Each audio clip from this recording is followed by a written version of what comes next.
Many years ago, I was asked a very interesting question.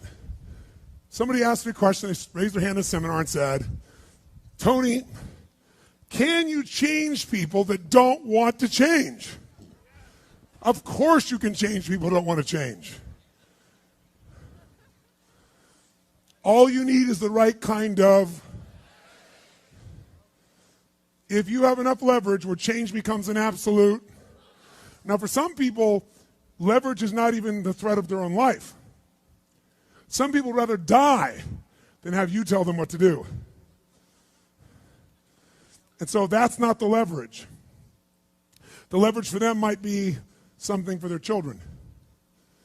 Leverage for them might be spiritual growth. All of us have a leverage point. If you find the leverage, not the leverage you make someone do it, the leverage that will make them make themselves do it. We all have some place that will get us to follow through. Now, if you get enough leverage and if you interrupt the pattern enough, how many of you ever had a pattern when you were a kid and you had like some obnoxious uncle or something and you were trying to be upset and they'd come like rub your damn head or something to make you crazy and you couldn't stay upset because they kept doing this to you? How many had this happen? Say aye. If you have enough leverage and you break someone's pattern enough times, a new pattern will show up. If you're conscious, you can create the new pattern. So the answer is yes. Now then the question would be, Tony, if all it takes is leverage, then why don't most people change? And I had a lot of answers to that, but that night, I'm a night person. That night, I'm wired up after a seminar. It's like 2 o'clock in the morning. It was December. And so I flip on the television in the back for some white noise, looking for CNN, and I come across the old Christmas classic, this Christmas Carol, right? A Dickens classic. And I see it in black and white, and I start watching the movie, and I'm remembering it from being a kid. And as I'm watching this thing, I see this man named Scrooge who clearly doesn't want to change. In fact, he's certain he doesn't need to change because what's happened is his life went through a lot of pain. And when he got pain, he looked for the source of that pain, and he said it was being close to people. So he decided his people equals pain. Remember the red squares we talked about? So now he wants to avoid people, and he's mean to people. Now, he's also very wealthy financially. He makes up this belief that because I'm mean and tough with people, I'm rich. The truth is he's financially rich. If you watch the movie, you read the story, when everybody else is gone, who's still working? He is. He's hardworking, he's thrifty, he's smart, he's intelligent, but he thinks he's rich because he's mean. So he doesn't want to lose being rich. He doesn't want to lose not being hurt. So he has a belief. Be mean to people and everything works out, even though he's miserable. Can we have beliefs that make no sense and yet still believe them, yes or no? Sure, we just get wired. So I'm watching this guy. Now, the only way people change is if they associate either enough what? Pain, so they have to change, or they associate changing will equal enough what?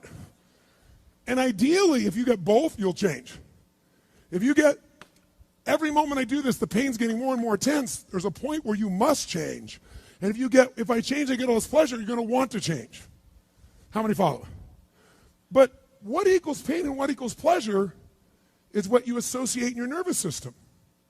So what happens is, the only way you create change is changing what you link pain and what you link pleasure to in your nervous system, not just in your head, in your gut. That's what controls you. Lots of times in your head, you know what you should do, but your gut takes over. Your fear or your greed or your desire or your comfort or whatever. Who knows what I'm talking about here? Say aye. But watch this.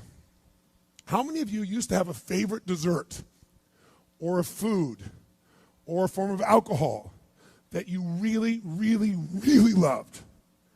And then one night you had an experience like never before, where something happened, where this food or this drink or this alcohol that you love so much, it went down, but it kept coming back up at a level of intensity and with enough aroma and pain and association that to this day, it takes no willpower just to think of that alcohol or think of the smell of that food or look at it makes you appalled, makes you repelled.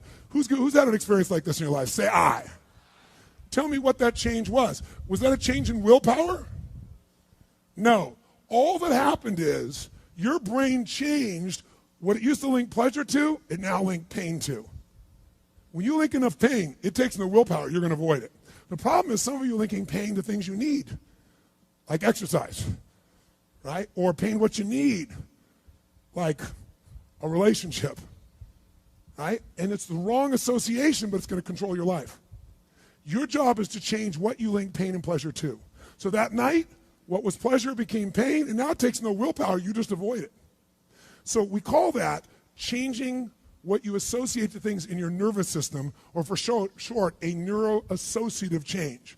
In other words, changing in your nervous system, what you associate pain and pleasure to. So, by the way, in this Christmas Carol story, does this man Scrooge change his life, yes or no? He didn't want to change. Does he change his life a little or completely? And by the way, how fast? In a heartbeat, in one evening. How does it happen? 3 neuroassociative conditioning specialists show up at his house. Right? 3 ghosts show up, and what do? They get him to link a massive, unbearable amount of what? To all the things he did in the past around people. Then they go to everything he has in the present, pain, and everything in the future, pain, till there's so much, there was nowhere to escape. Here's the other reason why people don't change. Because right now, my relationship's in pain. But it was good in the past.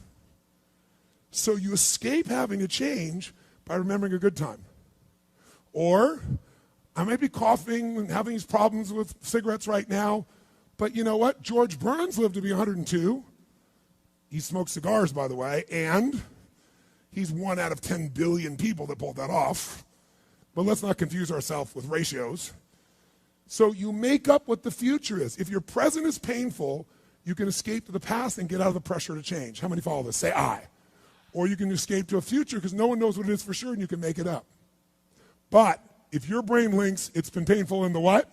Past, in the, and it's even worse in the, it'll change like that. Who here has ever stayed in a relationship that you knew was not right for you? It wasn't right for you, it wasn't right for them. Who has ever stayed in a relationship way too long? Who's done this before? Raise your hand. Say I. It wasn't good for you, it wasn't good for them, yet you stayed. Why? Why? Because even though it's painful in the present, what'd you do? You said, it'll get better over there in the future. Who finally changed? Who here finally changed that? Say I. How'd you do it? Your brain went, it's painful now, it was painful in the past, it's going to be worse in the future, that's it.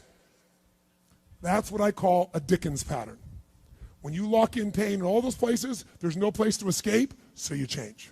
It's like if you put a wall here, and a wall here, and we close them in on you, amazingly, you'll move forward. That's what we're talking about, giving yourself leverage on yourself that way, not having someone else do it to you, you do it to yourself. That's when you got the power again. How many get it? Say I.